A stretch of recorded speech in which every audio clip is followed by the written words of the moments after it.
The Clear Signal with Steve Visscher. Well, hi there. Welcome back to The Clear Signal. Great to have you back with us this week as we have what I hope will be another really engaging and interesting chat with this week actually a leader of Australian business and probably someone who I guess I'll probably ask him this. We'll have to see what he thinks about it, but he probably is humble enough that he probably doesn't like to be seen that way. I'm not really sure. We'll certainly see. If you live here in Australia, of course, you might be familiar with the Jim's brand. I don't see how you couldn't be. We see Jim's Mowing, Jim's Dog Wash, Jim's everything else. There's so many different parts of that franchise business that's around, and it really is an Australian business success story. So I really have for a long time wanted to speak to Jim Penman and just see what it is that makes him tick and really see what he thinks about the business environment these days. He's been very outspoken on politics and many other issues as well. He's certainly a man who's very passionate about what he does, and it certainly has paid dividends. There's been a lot of success, and as I say, there's been so many Jim's franchises around the place over all these years.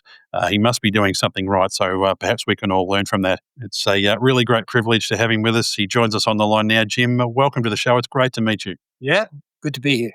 Now, Jim, Jim's Group, it started in 1989, and it's really been a success story, I think primarily in franchising, if nothing else. I wonder when you started into the franchising model here, I would have thought, probably thinking back to that time, that it was probably mostly the domain of fast food restaurants and the like, but going into something like mowing franchises and home services seemed to me to be a really departure from the norm at that time. That must have been a big decision to take.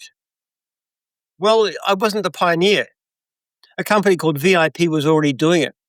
In fact, they had 250 franchisees when I signed my first one. They started in Adelaide. They came across to Melbourne. And to a large extent, they inspired me. I said, they can do it. Maybe I can do it. But also slightly in self-defense. I had a little business that was building up and selling lawn mowing rounds, and I thought these franchising would kill me. So I raided their stand at the Expo in 1988 and found out what they were doing and decided to try and see if I could compete with them. It's interesting. I remember interviewing Dick Smith many years ago, and he was quite open about the fact that when he set up his very successful business then, he was quite open about the idea that he didn't really try anything new. He just looked at what was working for other businesses and decided he'd go down the same path, and it certainly paid dividends for him too. Yeah, I didn't like what they did, actually. I could see the point to it, but there were certain aspects of their system that I didn't approve of. I had a look at their contract. I got a copy and I thought, this is too unfair. I don't think this is a fair thing for a franchisee to sign. So I actually had my contract written completely from scratch, much more favourable to franchisees. I gave them all kinds of rights, like they could walk away in the beginning without paying anything. If they wanted to go independent, they had an absolute right of refusal from any jobs to their territory.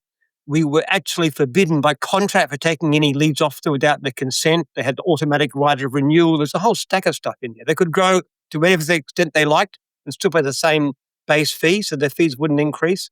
I put in all the stuff that I would like to have had if I was the prospective franchisee. So I had a different vision for it. And the other thing I was determined to, I didn't want franchisees to fail. So VIP had no selection system at all. They still don't, actually.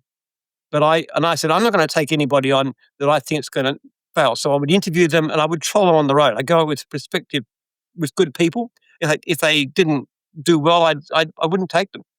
So I did want it differently. You know, it's interesting. I've actually been at points in my life and where I've considered actually perhaps looking at your franchise system and going into it. There was an interesting point.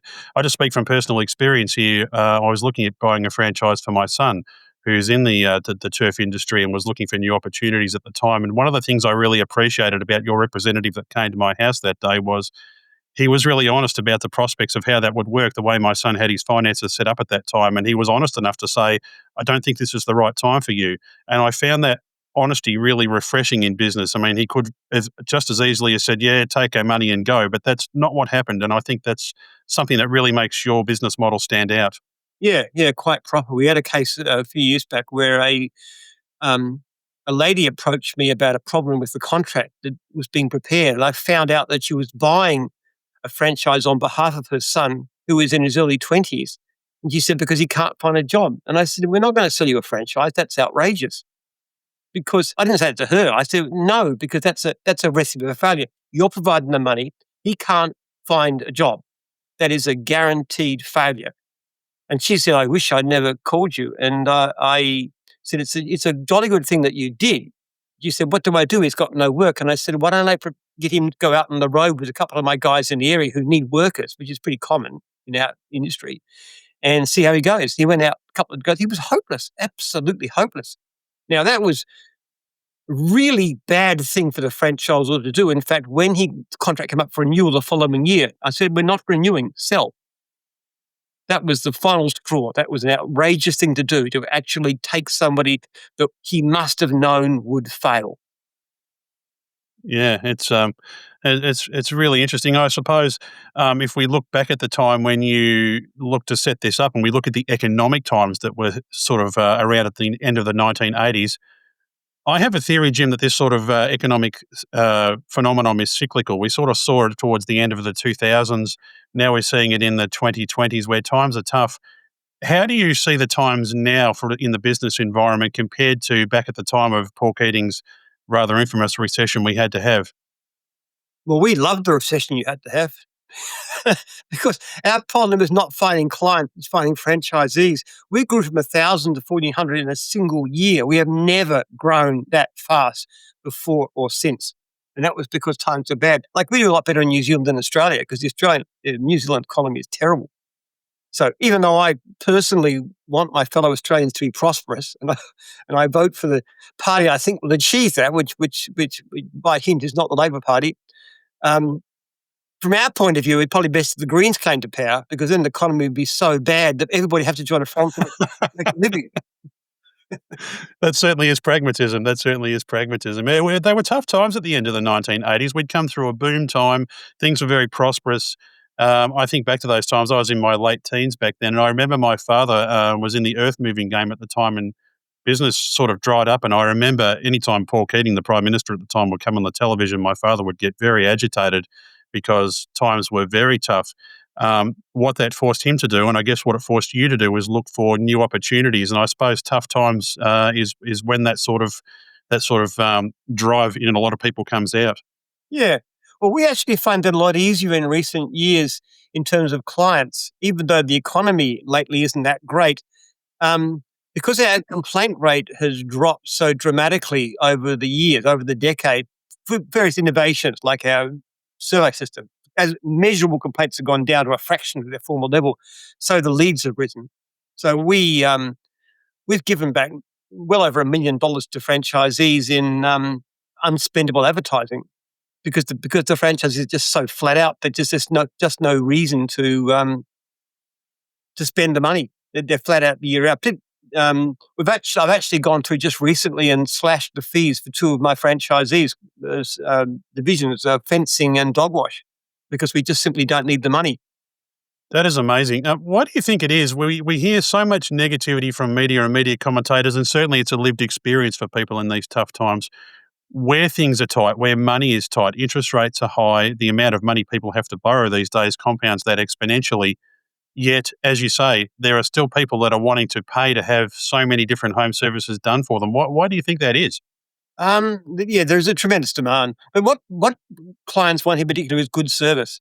See, the amount of difference in pricing isn't the real issue. It's whether a person turns up, whether they're reliable, whether they're trustworthy, whether they do a good job, those kinds of things. It's not a few dollars here or there that we find the difference.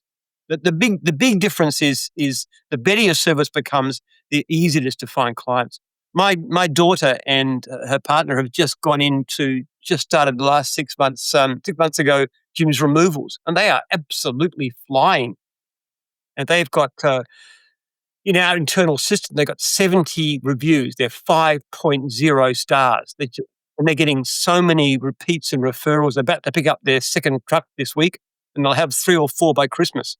Wow. They're just good at what they do, and they're getting so much repeat business. People are hungry for good service. And people will pay for convenience. I know that's a principle that a lot of people work on. There's value in convenience, and people's lives are very busy these days. I suppose that's a really significant factor too. Yeah. Well, if you want something done, you want it done well. It's no good having a service that's no good. They never turn up, or the service is shoddy, or your place looks bad, or the cleaning isn't done correctly, or whatever your problem is. People want decent service. They don't want to pay outrageous money, but we actually target ourselves. We tell our franchisees to charge above the going rate. Don't compete on price. In fact, with very rare exceptions, you'll never see gyms advertising on price. The only exception would be car detailing, where they do have a price schedule. But in general, we don't advertise price. We never certainly say cheap price. Just don't do it.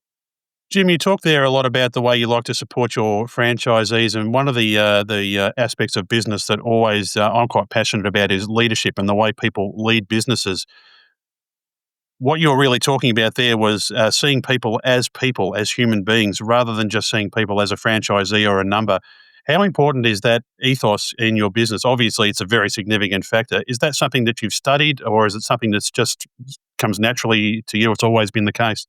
It's a core part of my belief system. I started from the idea I wanted my franchisees to be successful. That's why I wasn't going to take anybody I thought might fail. Basically, what we say is we only take people we're convinced will succeed.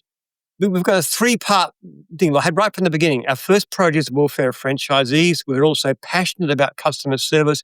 We sign only franchisees and franchisors we are convinced will succeed. That's the idea behind it. I stay very close to my franchisees. I personally attend training. I give 2 talks. I try and greet everybody at least once during that training.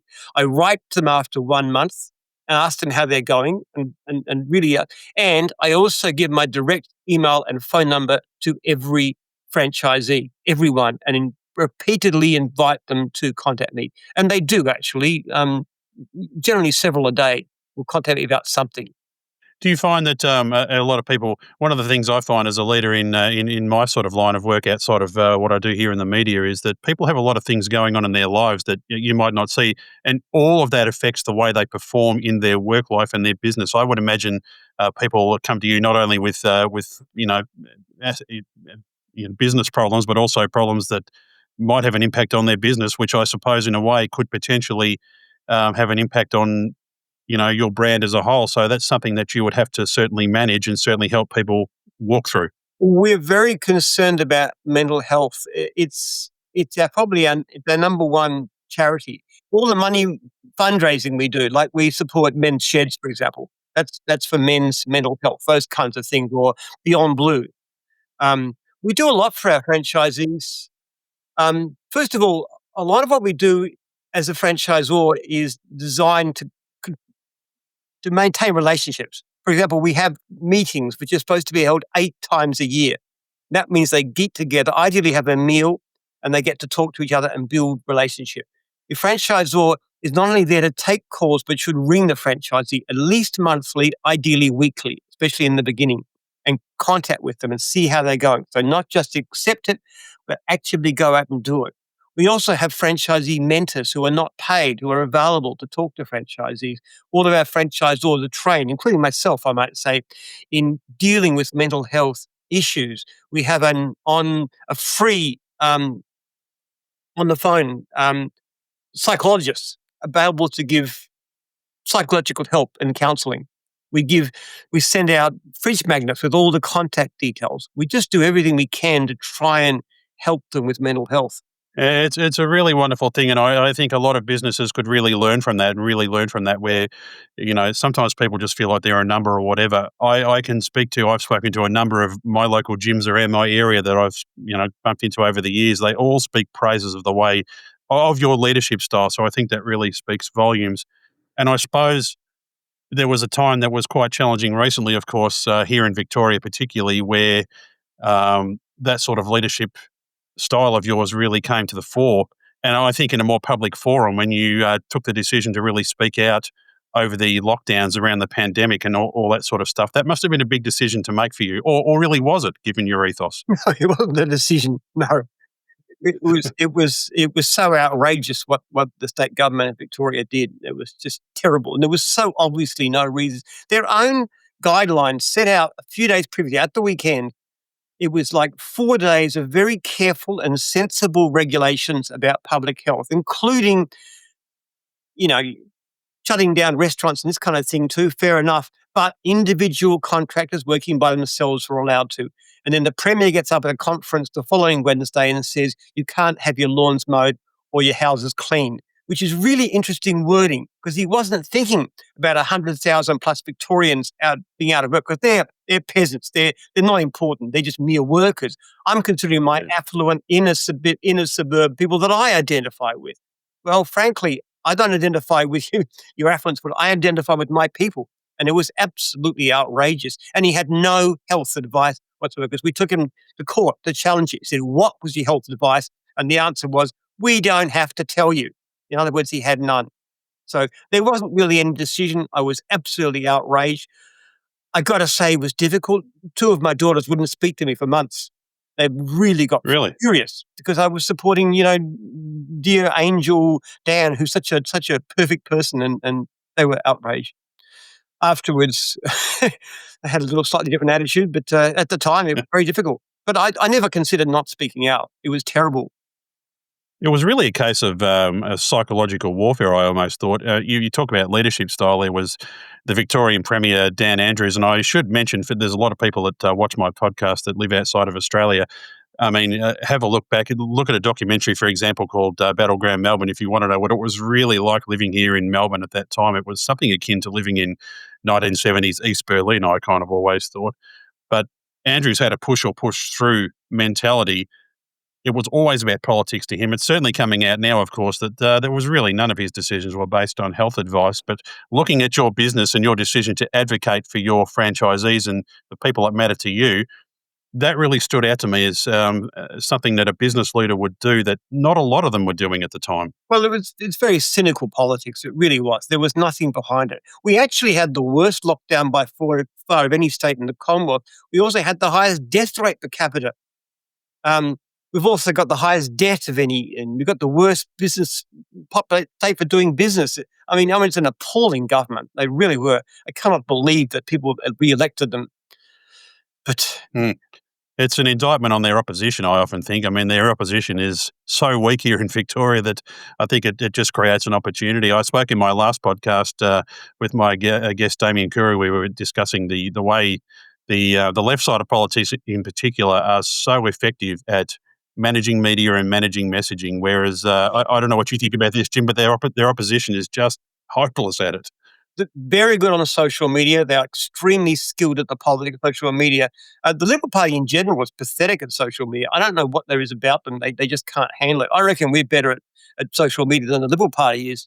I mean, it's not that difficult. Honestly, I got one guy, Joel, that you probably had contact with, and he's got an offsider, and they do tremendous social media. I have yet to see the Liberal Party do anything approaching as good as that. And this is a company. Look, I go down, before the last federal election, you drive down the road and there's Liberal Party all over the place. They must have spent millions on these things. What about putting some money into the stuff that matters? Social media is so powerful in this day and age. It really is. It's the way to get your message across. Did you cop a lot of flack? Did you cop any flack from the business community? I'm sure that you had, political operatives that were pushing back at you, but how was that? How was your advocacy at that time viewed within the business community more widely? Actually, I don't have much to do with the business community except for my own franchisees, and they were pretty grateful. Yeah, they certainly were. I hardly know anybody in business outside of gyms, honestly. I speak to my franchisees and franchisors all the time. Other people, hardly ever. I don't go to business meetings. I don't go to town. I'm just not in that world. My franchisees, my business, my family, my church, that's my world. I'm surprised in one factor of that, Jim. I would have thought that perhaps businesses might come to you looking for leadership advice. Do you ever find that happens? No, no, they don't. They don't. They might watch the podcasts. There's enough around, but. Well, I tell you what, there's a phenomenon that I've experienced it in different times in my career where you'll sit around a corporate table and there's a certain language that corporate people speak. In fact, there's actually some really good social media channels that sort of send that phenomenon up these days. But I always find there's much greater value when you're talking to, in my case, employees, or in your case, franchisees, business owners, in just talking like a real person. That actually, I think, is a key factor in really good leadership. Just talk to them on the level. Yeah, well, I don't know how good a leader I am. I make some appalling mistakes. Honestly, I've done such stupid things, and But back, that's important to admit too. That's important to admit too, Jim. yeah, that's right. I just discovered something I've made a terrible mistake over the past couple of years, and cost me a huge amount of money, and so much went wrong because I made some bad decisions. It happens all the time. So whether I don't know. I don't know whether business leaders can learn much from me because I'm so eccentric. I don't really care about money that much. I have my research foundation, which I want to fund, and 90% of my income goes into that anyway. So it's not, don't have any desire for personal wealth at all. And my business is not really, it's not really aimed to make them to maximize income. It's just not. I have 5,000 and a half franchisees. And people assume I'm sort of a rich, in the rich list and stuff. I'm not even close. I make about $9 million a year, to give you an idea, which for a business this size, turning over close to $1 billion a year is not much. Those are big figures. I wonder though, Jim, just thinking back, one of the central themes I wanted to explore with you today is just comparing the way things were back in the late 80s compared to now. How is the business environment? What are people saying to you on the ground about the way things are? I know you're saying that people are really busy, but there are other factors. There are very high taxes, there are high interest rates and all that sort of stuff. Is that having an impact on your franchisees? Not really. There are more complaints about lack of work than there were, say, 12 months ago. So the post-COVID era, even during COVID and when we were allowed to work, and the post-COVID era has been pretty good for us. It's gone off the boiler. But most of my franchises are fairly busy still. I don't think taxes is such a problem though when you're a franchisee because there's so many. Uh, Being self-employed, you can do all kinds of things. Like you declare your motor vehicle expenses, part of your housing, your electricity, your phone costs. Obviously, you can split income with your wife. And that's not to talk about people collecting cash, which we'd never, never, never approve of or encourage in any way. But we know quite well that some people do it. So I don't think changes in government. What I find government is a problem is not so much at the franchisee level as at our level. The franchising code is becoming a strangling octopus. The disclosure documents are outrageously complicated and restricting, and it's brutal in what you have to do. So just as an example, all right, let me tell you, we've got a franchisee who, given a contract, has to wait 2 weeks. And the end of that, to sign the contract and start. So they've got no income. In that contract, they realize they need a different entity. Okay. Now, what we like to do is to start them, but you can't do that. What you've got to do is to get them to sign a new contract and wait another 2 weeks. This is a family being without work for 4 weeks. Now, that's just one of a maze of problems and issues that arise because of what the code causes us to do. We have this extraordinary disclosure document, which is hugely thick. Now, I asked a group of more than 100 trainees recently who's read it. Not one of them has actually read this thing. In fact, most lawyers can't understand it. The only gift that it does, it's a wonderful gift for lawyers. It's a feeding frenzy for them. And also, if you are a brutal, unscrupulous franchisor, it's fantastic because all you got to do is to bury it somewhere in this massive words that nobody ever reads. Anything that you want to put in, knowing that it's hidden from plain sight. That's the only thing it's good for. And there's so much other garbage that goes on. There's very simple ways of making franchising ethical, which I've talked about years. Get every franchisee to answer a survey every year of how good their franchisor is, are they looked after, and have that publicly posted and make every franchisor pay for it by an independent agency and display it to every potential franchisee. Now that gesture would do more good than all the disclosure documents and garbage. But that's not the way the government says, no, the more lawyers make money, the happier we are. And they don't give us stuff about franchisees in practice. Unless they, That's the thing. every franchisee is a trained lawyer with 20 years of commercial law experience, which is about what they seem to assume. It really seems to me, and you hear this complaint a lot in business, is that the politicians that make these rules, that make these laws, they don't seem to really live in the real world, do they? They No. don't really seem to understand that bringing in more regulation, just in the end, it can stifle business. Right? They might be genuinely looking to fix a perceived problem, but they don't often look at the Yeah. flow-on effects or the ramifications of some of these laws. This applies to everything. This applies to occupational license. It applies to housing. For example, let's compare Melbourne with Houston, Texas, which is very similar kinds of cities, similar kind of economic situation. But Houston has very, very relaxed zoning laws. We have quite strict. Now, our average in Australian dollars, the average Houston, the median Houston home price is just over $500,000 Australian. Melbourne and Sydney, double that. Why? Zoning laws and ridiculous things. My wife's a developer. You want to develop a building, it takes months and months and months and months to get the permissions through and all the permits and everything you have to do. It's so difficult, so complicated. And everybody says, well, okay, that's okay. What if it costs the builder $50,000? That just take that, it's away from their fat profit margin. No, it doesn't. It just comes onto the price of the property.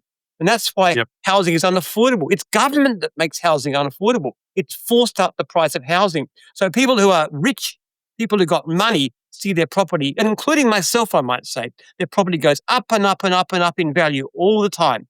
And the poor sods, the young people who can't afford to buy, people who are trying to desperate to get a rental, they cannot find anything. It's an extraordinary thing. Government is impoverishing us. Our public service is grossly inefficient and overmanned. There are far too many public servants.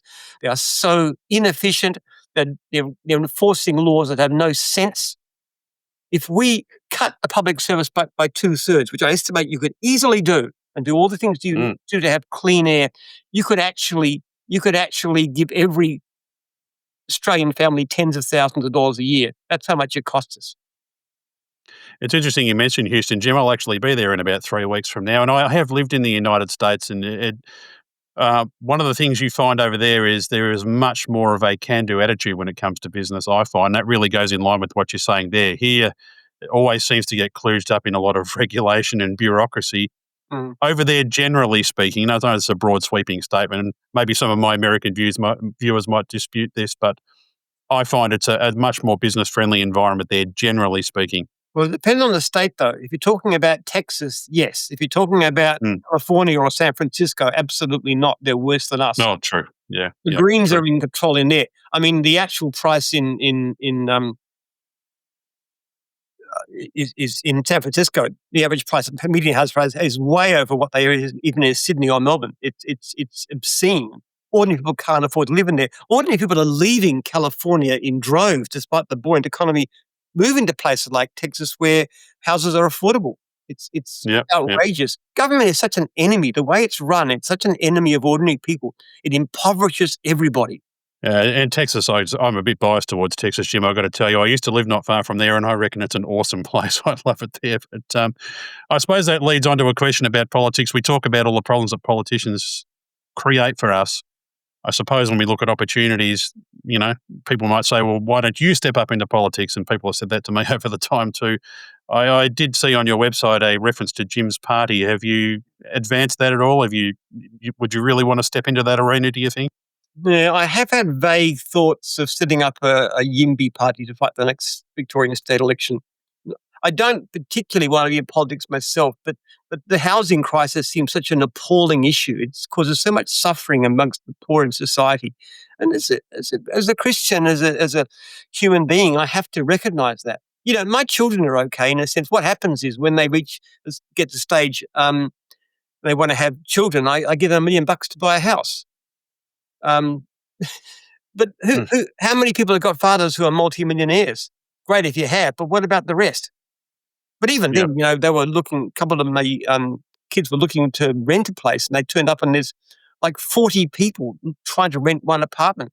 I even offered to give the landlord a year's rent in advance, and they still couldn't get it. It's just terrible. The rental situation here in Victoria, just as an aside, and a lot of this is actually directly due to the tax regime that's come out. I have owned investment properties in this state now. I'm kind of glad I don't. And it's actually affecting my son at the moment. His rent is going up because of supply and demand, but landlords are being forced out of the Victorian market at the moment by the high tax regime primarily.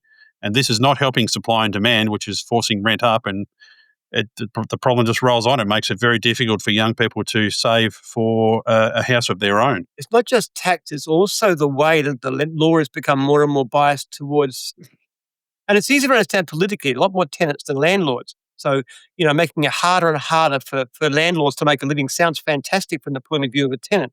But what they don't understand is the more you punish and penalise landlords, the fewer rental properties you have and the higher the prices. Now, what they haven't done yet, but Melbourne becoming, is they'll start freezing rents, which has been done in some of the lefty cities in the US. And that's disastrous because that means that it becomes virtually impossible for anybody below who's not wealthy to rent a place. It's a terrible move. Yes. And all you need to do is to make housing affordable. Expensive housing is terrible. It impoverishes everybody because it means that people can't move to the places where the jobs are, where the best paying jobs are. It stops people rising in social mobility. It stops people moving. It causes an increase in homelessness. That's why there's so many homeless places like Melbourne, but even worse in San Francisco. The more you use rigid government controls to force up the price of housing, the more people you have living and dying in the streets. That's a terribly dangerous place to be. Why do we accept this? And then they say, oh, no, let's tax people further. Let's have government-funded housing. But that's not a solution. Why not let the market do the job? The market's eager to do the job. All you've got to do is to stop restricting us. And create the right environment. Yep. I live on a 5-acre property, let me tell you. And this is 5 minutes from a station, from shops, from employment. You could basically walk there almost, 5 minutes drive away. You cannot divide below 5 acres. Why? There's nothing wrong with it. Why can't you have 20 families living or 30 families living in this land? Why should it be left just to me? And then what you do is you put up the land tax, you relax the zoning, you put up the land tax, and all these properties are subdivided and developed, and people can afford houses, and young families can afford to buy, instead of being stuck with these fantastic mortgages for years and years and years, and they're impoverished so they can't afford to have children. It's such a terrible idea. YIMBY is, I'm passionate about YIMBY, I really am. We've got to be able to say, yes, we want affordable housing. Let's have the government stop getting in the way.